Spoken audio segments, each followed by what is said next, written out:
Fabian Greimel as our speaker. A very warm welcome. Thank you. Thanks for being here. Fabian is assistant professor at the University of Amsterdam since 2020, and since 2021 he's been candidate fellow at the Tinbergen Institute as well. His research focus foremost on distributional macroeconomics, household finance, and computational economics. So today he's going to present his work titled with Falling Behind Has Rising Inequality Fueled the American Debt Boom. And our colleague Atanas Pekanov will provide a short comment after the presentation of Fabian, which will take about 30 minutes, and you have 5 to 10 minutes for your comment. And in the end, we are happy to have a discussion in the room. If you have any questions for clarification or better understanding, please raise your hand, also in the virtual room. Otherwise, with our virtual guests, please don't forget to mute your micros in the meanwhile. And well, I think that's it. And with that, the floor is yours. I ask you to give your full attention to Fabian. Thank you. Yes. Now, let me just share the screen.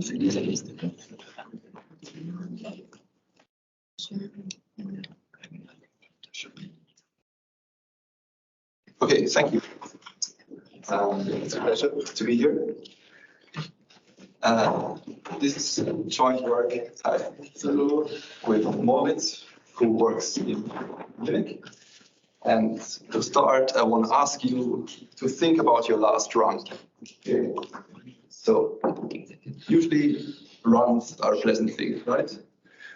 Until this moment when there's this other runner that passes you. That's unpleasant. Usually I don't feel very good about it. And usually, and probably many of you agree, I react by speeding up a little bit to keep up with this other runner. And it turns out that similar behavior is relevant for economic decision making. When somebody wins in a lottery, then their neighbors will buy bigger cars.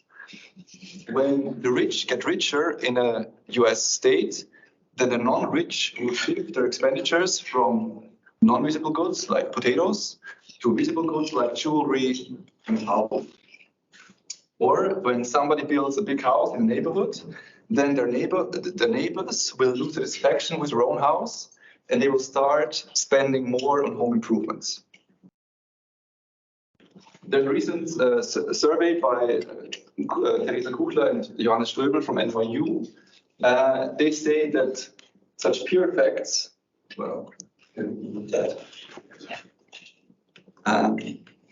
such peer effects are important for many types of economic and financial decisions.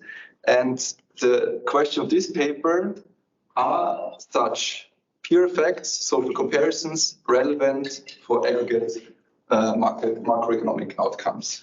Okay. Especially when we talk about changes in the income distribution. So, in particular, I want to ask the following question: are income inequality and the debt boom related? Let's first look at the left panel. That's the US household debt. The green line you see is total household debt in the US over GDP, or actually total mortgage to income. And you see that between 1980 and 2007, that was the peak, this ratio doubled. Okay. And split up these time series into mortgage debt, so housing debt, and non-mortgage debt. You see that most of the increase comes from mortgage debt. So if you take the blue time series and overlay it with a measure of income inequality, that's the top 10% income share, you see that both time series started to take off about at the same time, and they peaked at about the same time. Okay. Now you may say, well, there's many time series that have a similar shape. Okay, so that doesn't say anything. That's just pure motivation. Instead, let me look at changes in mortgage debt and changes in top income inequality across US states. Okay, so this plot the changes in top incomes against the changes in the debt to income ratio for the bottom 90%. So that's income of the top 10 versus debt of the bottom 90%. And that's the differences between 1980 and 2007. And that's a raw correlation, okay, no controls whatsoever. And you see that in states in which top incomes rose more, the debt of the non-rich of the bottom 90% increased more. Okay, and if you split up total debt again in mortgage debt and non-mortgage debt, you see this correlation is purely driven by mortgage debt and not by non-mortgage debt. So when you say debt, you mean gross debt, not net, in the sense that the people buy a house, the value of the house might have increased over time, so their net position might be very different from their gross position. Right, but this is all debt to income, and if we, so the mechanism will work exactly that way, that debt to income rises because people buy bigger houses and more expensive houses. More expensive houses, yeah, exactly. You can also see that the house size distribution is shifting. I will not go today, but you can see that in the US. Yeah, but so if you finance more expensive houses, normally you would also think that the indebtedness goes up. You know, so the value of that minus the value of your asset, yes, or something like that. You can also look at that. So that's just motivational evidence. You can also plot the same thing for debt to for loan to value ratios, average loan to value ratios, but that data is way more noisy because you don't know how the value of your house changes. Mm-hmm. Whereas debt you can measure directly and income you can measure quite easily. That's why I show you debt to income. Could that correlation be driven by the increase in house prices? Part of it can be, but then the question is, why do people want to buy ever more expensive houses? If you think of standard economic theory, you would say, like, the simplest models, if you assume Koptakis preferences, you'd say, if houses get more expensive, you just buy smaller houses, right? So the question is, why does the expenditure share for housing grow over time? And we see that people spend more and more on housing. So I want to propose a mechanism that explains why people spend more on housing and consequently also are more indebted as top incomes rise. So that's the research question. How does redistribution affect? So that's a more general question. How does redistribution affect economic aggregates if we have social comparisons?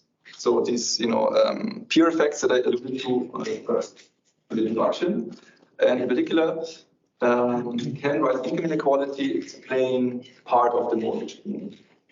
And the way I want to address the question is, I built a model, a macroeconomic model that's quite simple and standard, in which I build in these social comparisons for which there's plenty of micro evidence. Okay, and then I wanna first analyze how these social comparisons play out. So how do social comparisons link rising income inequality and rising debt, and also then I wanna measure how strong this relationship is in this model. So I'll build a model that's very simple. That's why I can solve it in closed form. So I can show you that optimal choices of the optimal house and the optimal debt of an agent in this model are functions of the incomes of the people that you compare yourself with. So if you if you all compare yourself with Gabriel, then your house, which is of course, I mean, everybody does, right? Then your house will be proportional to Gabriel's income. So if you get richer, then everybody of us wants to have a bigger house. Okay, so that's how this model will play out. This is the take-home message, right? Gabriel's fault. That's not it. So you get poorer when I get poorer. No? When you get richer, we get kind of, our utility goes down. Yes. Right. So, and I'll show you, that's like the coolest result of this paper. If social comparisons are asymmetric somehow, so if you don't compare yourself with the mean, but to some, not with the mean house, then redistribution will always have an effect on aggregate housing demand and aggregate debt and also house prices. And whenever the redistribution is from a less popular to a more popular agent, in the sense that more people compare themselves with the more popular agent, then you will get an increase in housing demand, an increase in debt, and an increase in house prices.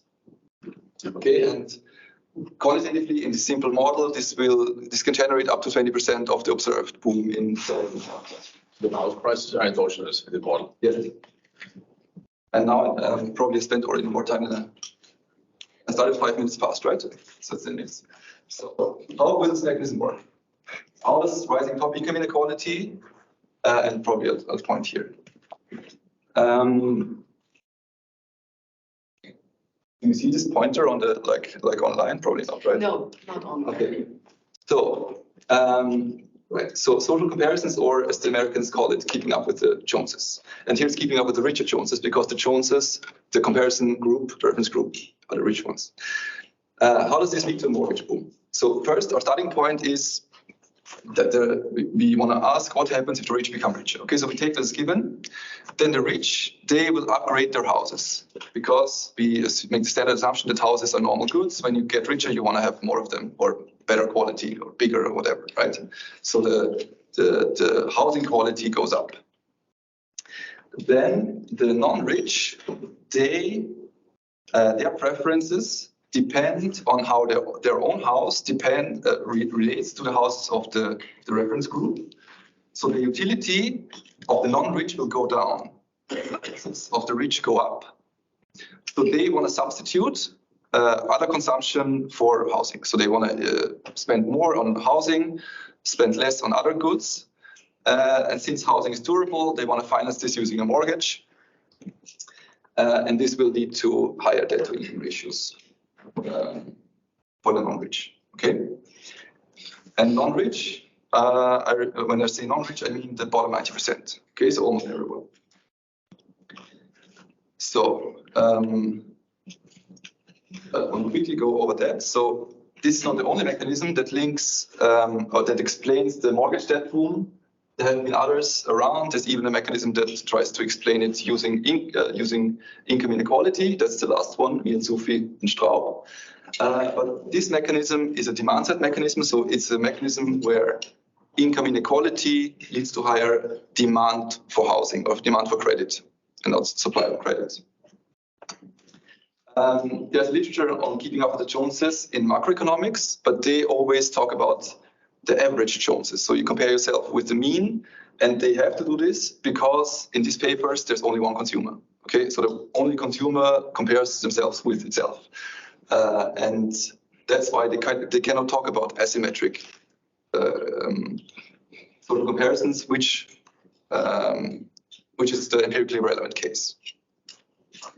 It's a network model, I'll show you later, and there's also like empirical literature that I alluded to before. And we try to quantify the macroeconomic effect of this well-documented peer effects. So how does the model look? We have J, so we have N agents that we index by J, or the types of agents, with population weights and constant incomes and some utility. So think of, and that will be the example that I'll show you, think of 3 types: poor, middle class, and rich. The population weights are probably 10%, there's 10%, the rich are 10%, the poor are 50% and the middle class is 40%. So that's following Piketty and co-authors. And the incomes, of course, are lowest for the poor and highest for the rich. And I assume that they are constant over time. Okay, so the poor know that they will always be poor and they perfectly know that their income will be constant over time. The utility of all agents depends on their consumption level and on their housing status. Okay, not on their house per se, but how their house compares to other houses. Okay, that's the H tilde. That's the reference measure. And by the way, this functional form, so that's the same that was used in the old macro literature on keeping up with the Joneses. The difference is here that the reference measure now is not the mean, but it's some weighted average of the houses of other types. Okay, so for each type, so I'm a poor guy. My reference measure for a poor guy is some weighted average of the houses, probably of other poor types, of the houses of the middle class and houses of the rich. Okay, and the weight is part of my preferences. Okay, so I know how much I compare myself with each type, and that can be anything. Okay, so we can try to measure that from the data, but my results. So I'll show you different cases and also show you general results. Anyways, these weights I assume to be positive, right? You cannot have negative social comparisons. And whenever this is strictly bigger than 0, I say that I compare myself with somebody. If it's 0, then I don't care about somebody else, okay? These coefficients, these weights, the strength of social comparisons of one type with another type, they form the comparison matrix. And this Gij, okay, then the vector of reference measures is just G times the vector of houses.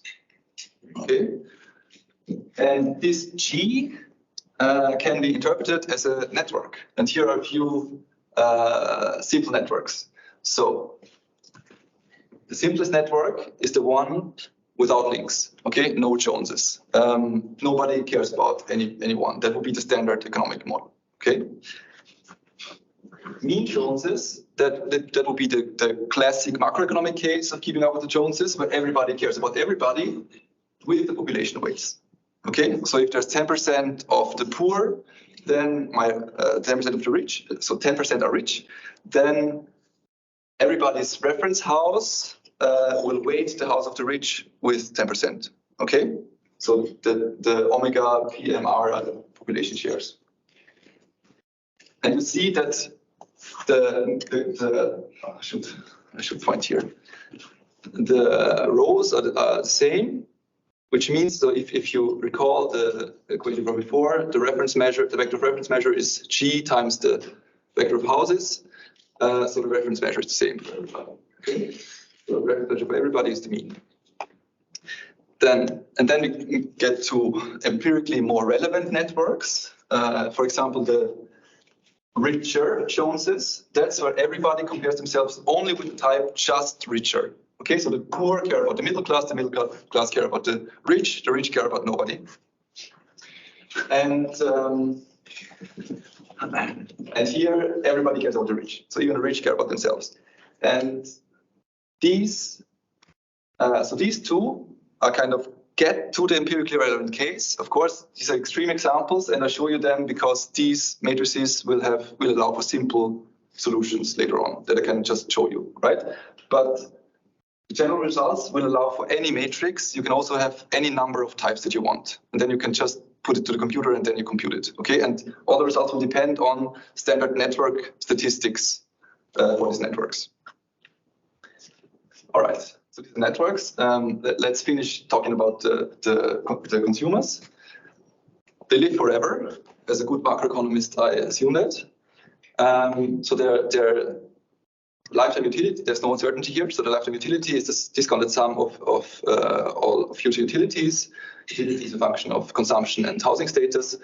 And the utility is CES aggregate of consumption and housing status put into a CRA utility function. Okay, but I'll not talk about that. later on. So it's just an ugly formula. Sorry, one question. So the housing quality per se does not influence the utility. So everyone. It does because the status is a function of your own house. So it's your own house and also the others' houses. Okay, so it's both. It's both, exactly. Right. So then your budget constraint is given in the following way, in the form of the law of motions of the two assets. So your house next period will depend on what house you had last period. That depreciates each period, and then you can invest in your house. That's the XT. Your asset, which you can use if the A is negative, it's a mortgage. If it's positive, it's a saving. Will be how much of an asset you had last period. You get interest on that. Then you earn income. You consume, and you spend money on housing investment. And for the slides, I assume that everybody starts with 0 assets, so there's no requests. In the paper, I don't do it. And then the formulas become slightly more, but not much. Then I assume that, so the house price will be endogenous later on. The interest rate has to is given because there's no equilibrium. There's no uncertainty, there's no equilibrium unless the interest rate matches the discount factor. And what else is endogenous? It's the reference housing. So we need to solve for a vector of reference houses such that the reference houses that everybody takes into account will come out again. Okay, so it's some consistency criteria. So what's then the proposition that's taking prices as given? That's the optimal choices of agents. So we have to make this technical assumption that the Leontief invert exists. And that's the case very often. So, for example, this is always true when G represents a Markov chain with at least one stationary distribution. Okay, and that's a huge class of matrices. Okay, so for most stochastic matrices, so for most matrices that you can use to calculate weighted averages, this assumption will hold. Okay, this will hold with probability 1 actually, but we need that. In this case, if this exists, then this can be written as this infinite series here, and then we can have the following formula: that the optimal house, so the vector of houses, the vector of optimal houses, is proportional to the income vector. Damn it, I wanted to change that. So this has a different notation for incomes now. But think of the incomes from before. So this is a vector, actually that's a matrix equation. Okay, so the vector of houses is some matrix, some constant times a matrix times the vector of incomes. And I'll show you in a second how this looks. And L is this infinite series here, which depends on the network G. Okay, so phi is the parameter from the status function. That was h minus phi times h tilde, and G is the network, and that's an infinite series, which we call the social externality matrix. Okay, and I'll show you how the L looks on the next slide, and I'll show you how this function then looks. But you see here already that the houses, so the optimal house, the optimal debt, are linear in everybody's incomes. Okay, and this social externality matrix will determine which whose income I determine my house. L measures the strength of the externalities between any pair of agents. So from all, and that measures all direct and indirect paths in the network. So if you know about network models, then you know this matrix. So some element Lij is positive whenever I I cares about J, or if I cares about somebody who cares about J, or I cares about somebody that cares about somebody that cares about J. Okay, so if whenever there's some indirect path here from one agent to another, then this will be positive, and then J's income determines I's house. Right. So here are a few examples. You have, like in the top row, you have the matrices from before. If there's no comparisons, then there's no social externalities. Okay, easy. If we compare ourselves with the mean, then the social externalities are positive for each type combination. Okay. If you only care about the rich, so if everybody cares about the rich, then there's only social externalities from each type to the rich. So each rich will affect the rich will affect all types. The interesting part here is to see this indirect effect. For the richer Joneses, the poor care about the middle class, and the middle class cares about the rich. So there's no direct link between the middle class and between the poor and the rich, but still there is a social externality between the poor and the rich. Okay, because there's an indirect effect because the poor care about the middle class and the middle class care about the rich. Okay, so that's why the rich also have a social externality on the poor. And now let's look at this matrix here. And I want to show you very explicitly how this formula from before looks like. Okay, so we had the vector of debt or housing, it looks the same, is some constant times I plus L. Okay, so that's, if you just to show this again, so this is this line here, the second line. Okay, minus A equals the constant times identity plus L times incomes. Here it is more explicitly that optimal debt is proportional to your own income plus some matrix times others' incomes. Okay, and now plug in the richer Joneses matrix from before, and you see very explicitly now that the debt of the middle class depends on the incomes of the rich. Okay, because this is a positive entry. The debt of the poor depends on the incomes of the middle class and the incomes of the rich. Okay, because these two entries are positive. What we see is households need not be directly linked.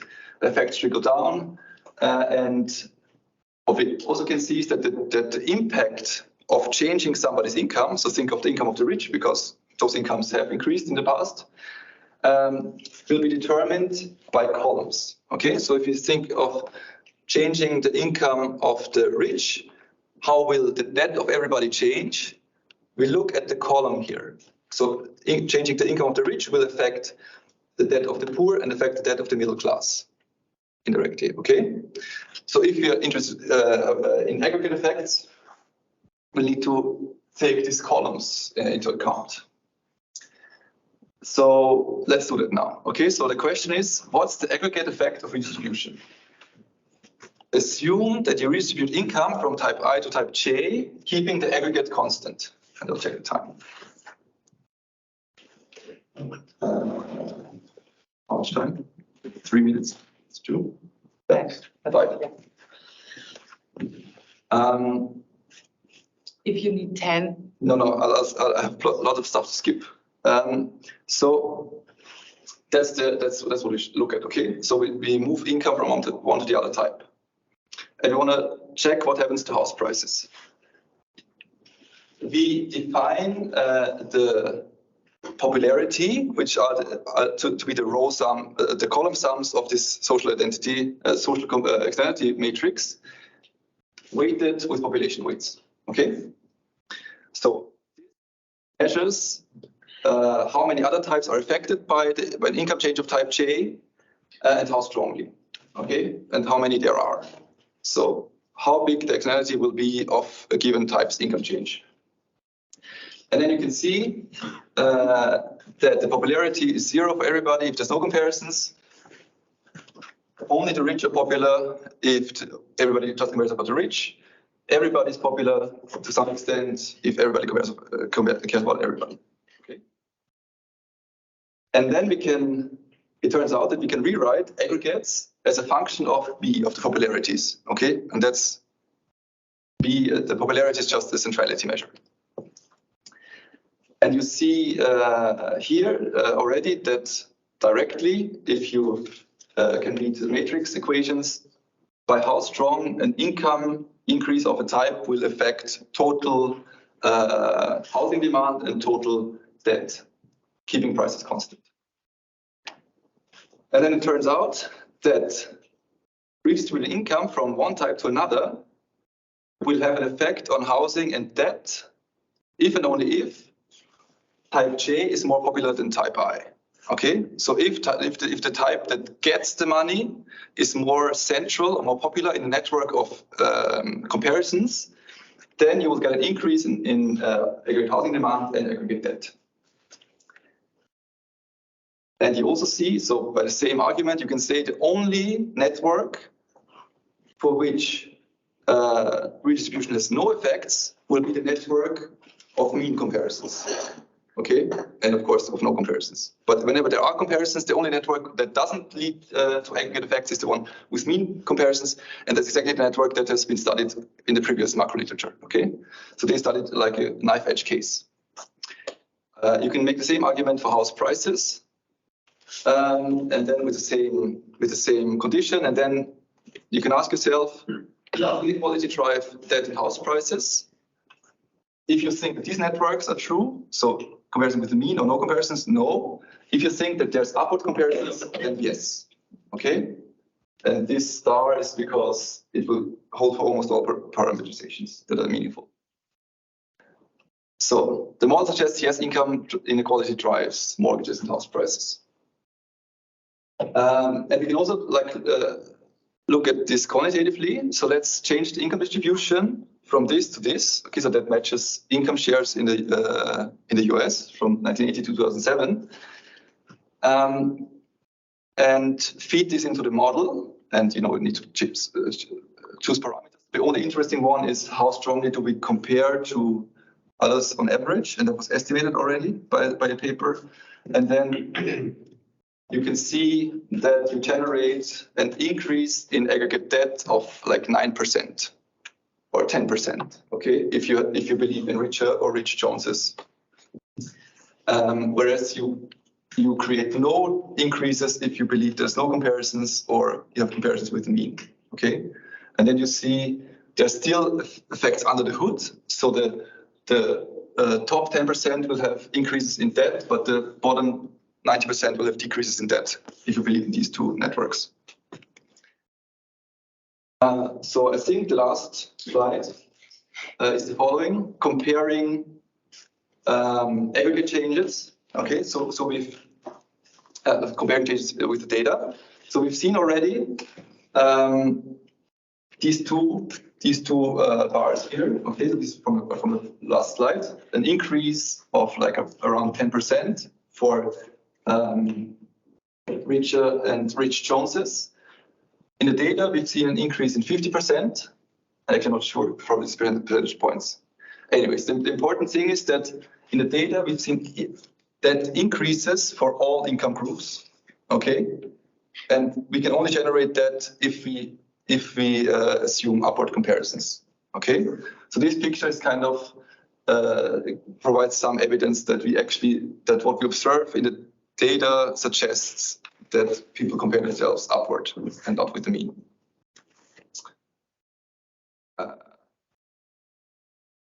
So this paper tried to formalize a causal link between rising top incomes and the mortgage boom. Okay, and the mechanism is about putting a well-established phenomenon, comparisons with others, pure effects, so comparisons, keeping up with the Joneses, into a macroeconomic model and seeing how this well-founded macroeconomic mechanism plays out on a macro level. I showed you some raw correlations that this is actually that you actually see this effect at play, so that rising higher top incomes lead to higher correlated with higher debt of the non-rich. And in the paper, in the appendix of the paper, you can see that this is robust actually to many specifications. And I've also shown you that in the simple model that that this mechanism leads to significant, quantitatively significant changes in debt. And that's it. Thank you.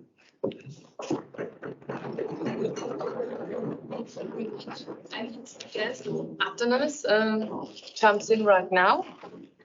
Hello. Yeah. Probably I should because you already see so that I can read your slides. Yeah.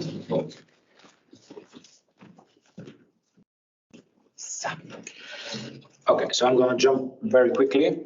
I think this is a great paper. I learned a lot from it. So let me try to summarize it in 3 minutes, getting the main things that made impression on me and also putting some questions there. So it's a great paper, and really the start says it all. Social comparisons matter for economic decision making, and we should be modeling this more and more. This is a well-known and well-grounded empirical fact, especially the idea of keeping up with the Joneses. In Central and Eastern Europe, we call it keeping up with the Novaks, because this is the most popular name. There is a nice WIFO paper from 2 years ago, which also dissects the empirical link between indebtedness, so household indebtedness and inequality, I think, in some Central European countries. So this is another approach in relation to the more standard approach we have of habit formation. So basically keeping up with yourself and your previous consumption. So how this works in the model is that you have more inequality. This means more demand for housing, because housing is the thing that you can brag about, or the social status good that you want to increase. This then means you get debt. Why do you get debt? Because housing is a durable good. You upfront the payment of the housing. Once you want to get a better house, that means you go into debt. And this also drives higher real estate prices. So I think this is a well-known empirical idea, but theoretically this paper is very innovative in modeling it in a heterogeneous agents framework. So this fits well, I think, with recent other avenues in the heterogeneous agents literature, especially the behavioral hang, I think, in some way. So what I found super interesting in terms of the core modeling ideas is that so you start by the relatively traditional modeling of housing in macro models of Schneider. And then you say, okay, you have your housing status. So what you said, you have your housing status, and it comes from the fact of your reference group. So if your reference group gets, for some reason, richer, you feel bad. So your neighbor buys a nice house, you feel like a loser, so now you have to buy a house. You can either wait for the good income shock to hit you, or you should upfront buy a better house with more debt. By the way, I'm not so sure that I agree with the comparison that you made. I'm not sure if you go for a run and somebody is very, very fast, it's like Usain Bolt, I'm not very sure you're going to be able to, you're actually going to try to compete with him. Right. Which was not the story in the US, because indeed people did, let's say, unsustainable things. So they actually did try to compete with Usain Bolt, but I'm not so sure whether it's like you said. So, and this is the crucial mechanism in the model. You have an externality, and it works like this. It doesn't really matter if you are connected to this person, because it trickles down. So the richest person in the world gets richer, then the second richest person wants to get as rich, or at least wants to pretend to be as rich by buying this house, then the next one, then the next one, and then that affects poorer households. So this is very similar, I think, to network externalities literature by Kaifari, which was very discussed in the last year in terms of input-output linkages, aggregate demand externalities, so very, very crucial. The new finding I learned is that actually it matters only when it's asymmetric. So it only matters when you are keeping up with Gabriel. It doesn't matter the mean. It only matters if you're actually keeping up with the richest person in the sample. I actually don't know why you don't call it keeping up with the Kardashians. It seems like a very like a thing that will think people will understand what you mean when you say. Okay, so yeah, otherwise inequality doesn't matter. So what I really liked is that the paper is about demand side mechanisms of increased debt in the US. A lot of other papers were about supply side, so financial regulation, Jordan Schuller, and Taylor, Mian Straub, and Sufi, important papers that were more about, okay, maybe more supply of credit, more maybe lower interest rates because of different reasons, but not that much inequality, spurring more demand and therefore leading to more debt. So I found the empirical side also persuading. So you show state level evidence about the relationship between inequality and debt and say, okay, in some states that were where there was more inequality, there was also more debt. So on the macro level, this tells us, okay, this mechanism should work. And then what you do is calibrate with some parameters. And by matching these moments, you say, okay, let's see if we will match this difference. And here, when I was looking at the tables, it seemed to me that, okay, you managed to match the increase in expenditure of households for housing. So in the 80s, they gave 15% of their expenditure for housing. Now they give 20%. This seems well matched. Increase in debt in the US, so debt to income ratios is also well matched, but it seems the increase in house prices is not really matched. And I was wondering whether that is not a problem, because in the US, housing prices in real value increased by 60%. And I think in your model, they increase only by 10%. Maybe we come back to this. Right, but I also think that the debt we don't match. Like, I think in terms of relative contributions, I think it's not too bad, because we overshoot for the expenditures, but for the debt, we also undershoot, I think. So we also match only like a fraction. But what I mean is, in general equilibrium, your prices are not increasing a lot. And in the real world, they increase, in the data, they increase a lot. Isn't that important? Yeah, right, but also the debt doesn't increase so much, right? We only generate 10% increase. Okay. Okay. So that's why it's important to know that there's definitely other mechanisms at play, right? And like explaining like a quarter or so of the observed boom, I guess, is already significant enough to keep it in mind. I see. Okay. Right. Yeah. Mm-hmm. Okay, and then some concluding questions. So when I was reading the paper, obviously I was thinking most of the time about the movie Big Short, because you're trying to explain a lot of the mechanisms that we see there. I'll come to it in a second, but first I wanted to say, so you say you substitute from non-conspicuous consumption, so you eat less potatoes and you buy a house. But in the US, in 2000 until 2007, this was not always the case, because people were using this home equity line of credit, HELOCs. So you buy a house and you take a credit and you finance your consumption on it. So in a sense, because of the increases in prices, you're constantly richer and you can finance your consumption because your housing now is worth more. So I wanted to ask if you have such a mechanism, so the fact that prices are increasing may actually mean you're not even giving up any non-durable consumption to buy the house. You're actually buying it, so you can actually buy even more because the housing will finance your consumption, which seems very optimal. And then the other question is, in reference to the Big Short, if you remember in the movie, they go in one house, which is extremely very, very big and nice, and then they find a crocodile living in it because it was abandoned. So what will happen in the model if you have the opposite? So you have a shock. Can you simulate that? So housing prices now all of a sudden are wiped out. So the richest person is either defaulting or fire sailing. So basically this is the moment when this house of debt basically crumbles. So what happens then? Are you going to reverse all of those decisions? Because it seems to me in the utility function, everything is symmetric. So social comparisons are asymmetric. But what happens in the distribution when the richest person now all of a sudden doesn't own a house of 20 million, but of 5 million? So this will be, I think, an interesting simulation. Thanks. Thank you. Well, let's leave that discussion until a couple of yours. So if you respond to these two questions, probably I go to the picture. So yeah, expectations, they're not in the model, but I think it's really interesting. So you see that the model is as simple as it gets. I guess if you make this more quantitative and put stochastic elements in there, I think you'll get the same mechanism, but you're completely right that if house prices appreciate, then your consumption might not go down, right? But that's kind of, I'm not so sure if it's so central. So I think it's not so important for the mechanism, but if you want to match what happens in the real world, I guess then You go into even more depth. could be.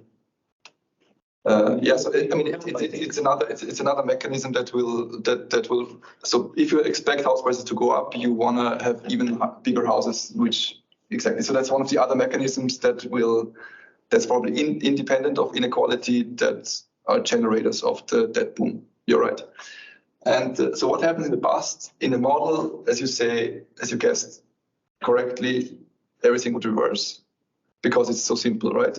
But I think of this model as comparing long run changes. So I don't think that you see in the data that actually like people react quite quickly, but not very strongly. So it's not that a very big house is built and then everybody tears down their houses and builds double the size. But it's like they slowly start spending more, and over time it accumulates and they try to match the bigger house. So I think one could, if you add adjustment costs of housing, which is a standard assumption, but we don't have, I guess you would avoid that. But you're right. So that's not modeled very well.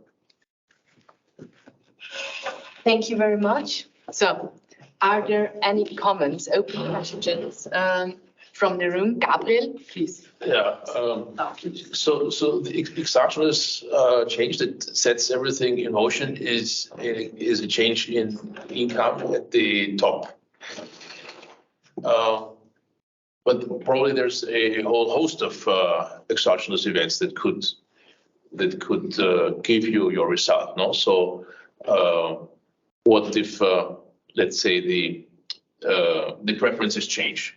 No? So that for some reason, as the economy grows richer, in housing could be a superior good. So have you thought about other exogenous changes that would be compatible with, would set the same story off in your model? So I guess it's easy to come up with preferences that give you that generate such an effect. Mm-hmm. I think it's hard. So there are other mechanisms already out in the literature, and one of them are changes in expectations that would also create incentives for the whole distribution to buy bigger houses, because they want to participate in future home price appreciations.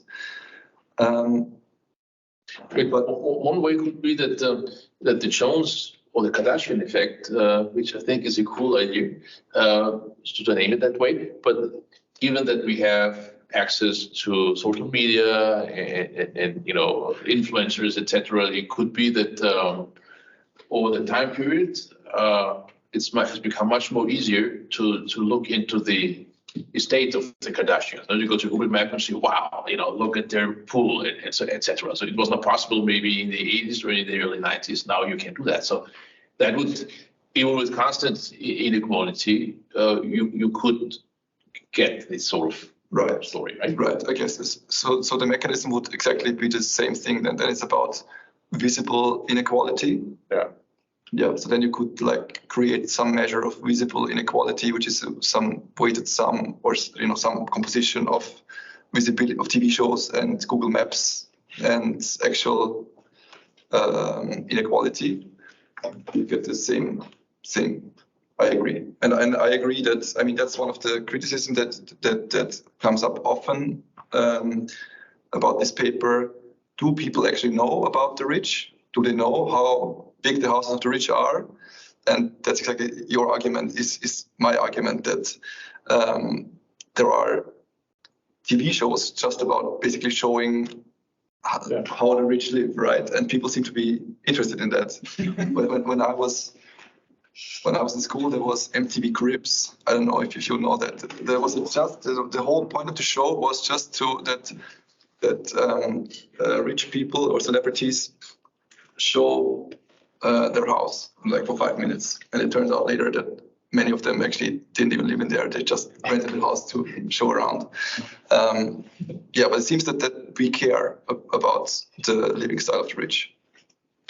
Okay, we have two questions in the room. Thomas first and then Klaus. Yeah, I have two remarks. The one is there's a discussion whether the PKT measure of inequality is correct or not.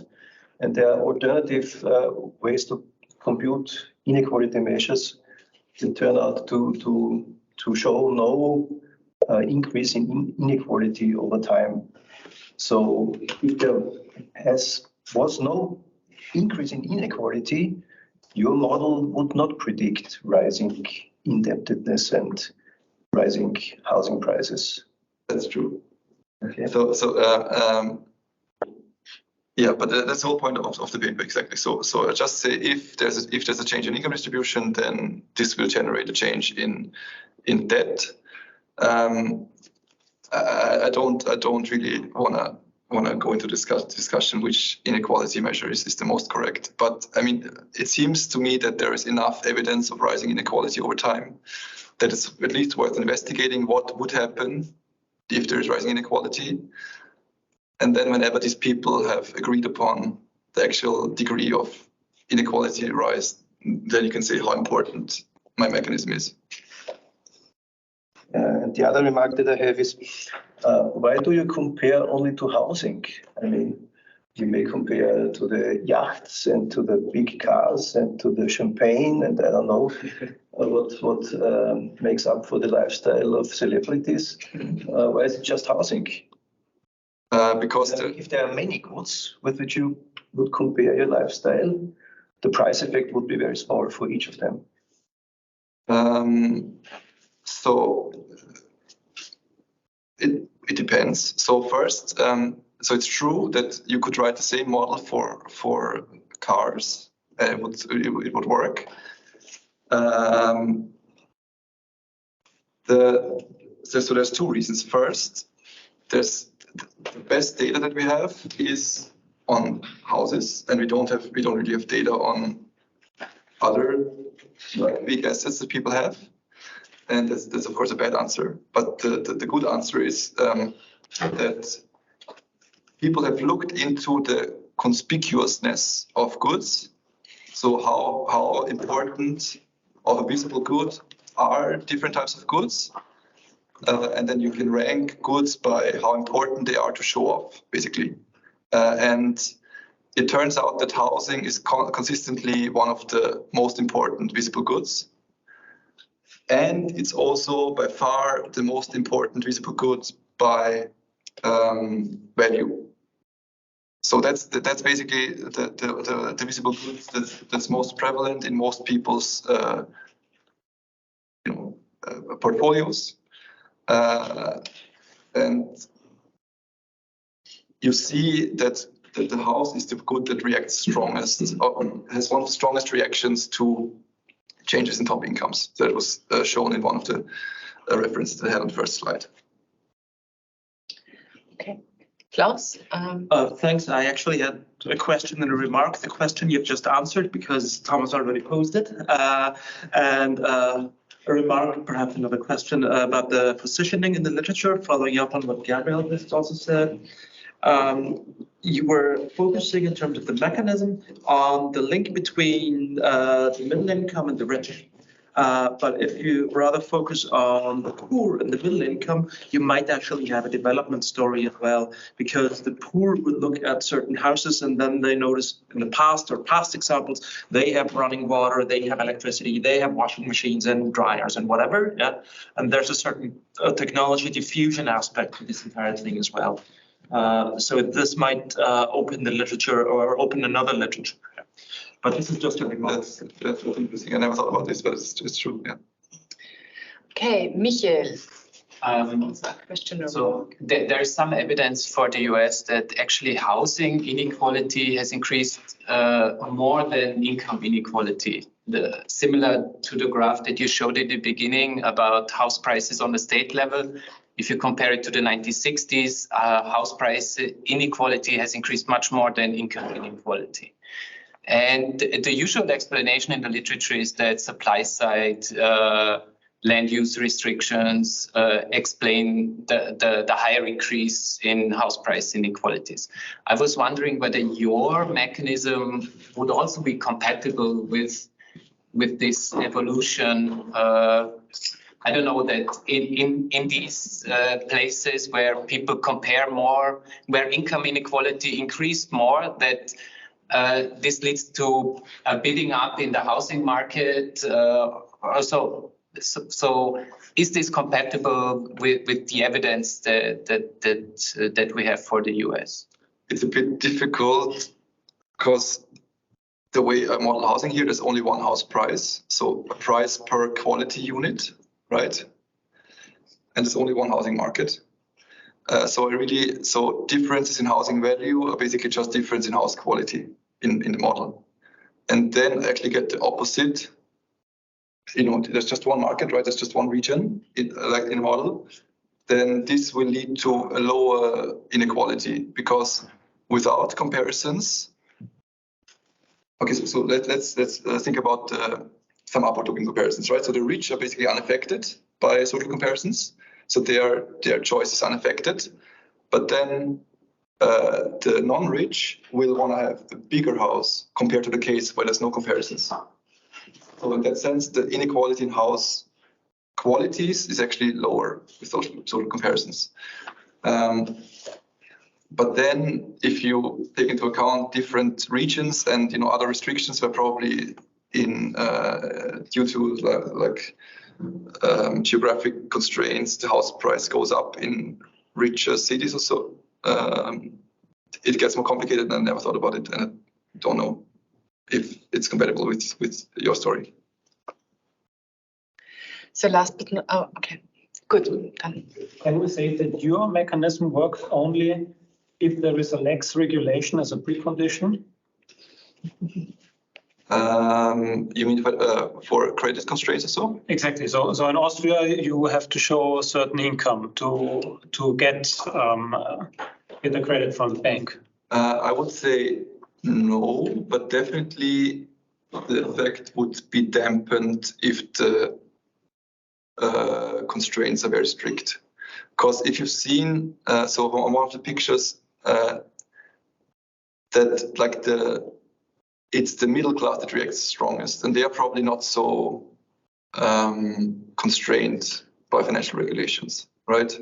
So I'm not so sure, but so even the ones slightly below the richest, like let's say the 8th or 7th decile, they would probably contribute most to the total effect, and they are definitely not constrained financially. Gabriel. Yeah, so Germany and Austria car loving nations, no? And so over the last 20 years, people have gone into leasing contracts a lot. No? You don't own your car, you lease it, and you can show off even more easily because you don't even have to own it. The same countries are also strong, they have strong rental markets for housing. Is there any evidence that you need to own your house to be able to show off? Can you rent a luxury flat and get the same utilities from it? Then do you have to own it, right? Because this would be a very different story in that sense. And maybe it's also something that that might be a paper for the United States where there's no big rental markets, but in let's say Austria, Germany, where rental is 50% of the market, then there might be. Yeah, to be honest, I don't know. And that was the reason why there's no renters in the model. Because it's really like all the evidence that's there is really for owned houses. Mm-hmm. But I would assume that if you can afford to rent a flat in Manhattan, that's also kind of a status thing, right? Not for houses, but for cars, there's evidence, as far as I know. the car in your driveway matters, and people don't really care whether you bought it or whether you've leased it. And I would assume the same to hold for flat. Yeah, it could be. Houses. The question is like how will you really. So the thing is that one way to measure this for owned houses is that you spend on home improvement, right? And probably for rented houses, you would not react spending more on home improvement for your rented house. And then you would have to measure actually people moving, but then that's harder, I guess. And also, I'm just taking the micro evidence and putting it into a macro model, and I didn't produce any micro evidence myself. So. And macroeconomically, perhaps less relevant because here, when you stick to ownership, you have the data story. Exactly. Yeah. Okay. Finally, my own comment. Sorry. I was wondering, related to your motivation at the beginning, your runner story, and coming from a spatial econometrics background, I was wondering whether your model is not overestimating the whole thing, because your G matrix will have entries for all steps along to the ridge, right? Independent of how far away they are. And although the Kardashian effect might be a nice marketing twist, however, I do not trust that, to be honest, because I'm not comparing myself with, I'm a swimmer, so I'm not comparing myself with Rogan, but I'm comparing myself with the training colleagues beside me, right? So, and similar to the Kardashians, or maybe I'm interested in the house to see it in the night in the television, how J-Lo, Kevin Costner, or anybody else lives. But I might be more affected when my neighbor is building a pool and it has 30 degrees outside. Then I also want to put, if I hear them laughing and splashing with the water. So I think actually that taking account for a distance effect, and I'm not going into how to define distance here, but might be more realistic than right. this. So this model so I told you before that you can have any finite number of types, right? You can have 1 million types. And then you can construct any matrix that you want. So in the paper, we actually did this. So we did the same, like we did the simulation, splitting up the US into states, and then assuming that you only react, so have any of these like 4 matrices, but within state. So you only react to income changes in your state. Mm-hmm. And then basically the numbers are very similar. So that was just to show that this is possible. And you can make it even more fine-grained, right? So now we had like 51 times 3 groups, but you can have millions of groups. Okay. It's just more difficult to come up with the correct matrix. And the size of the effect stays the same? The aggregate effect is about the same. Independent of how disaggregated you... Well, we just tried, so you have to find inequality data. That are disaggregated. Okay, so we can only do it on state level. Mm-hmm. We can probably do it on a county level, but then we only have, it's more difficult to get, and you have to go to census, mm-hmm. and that only happens every 10 years. We could try it, we didn't. So, but at least going from national level to state level, the numbers are almost the same. Thank you very much. With that, I say thanks, Fabian. It was nice to have you here. Thanks the audience for being here.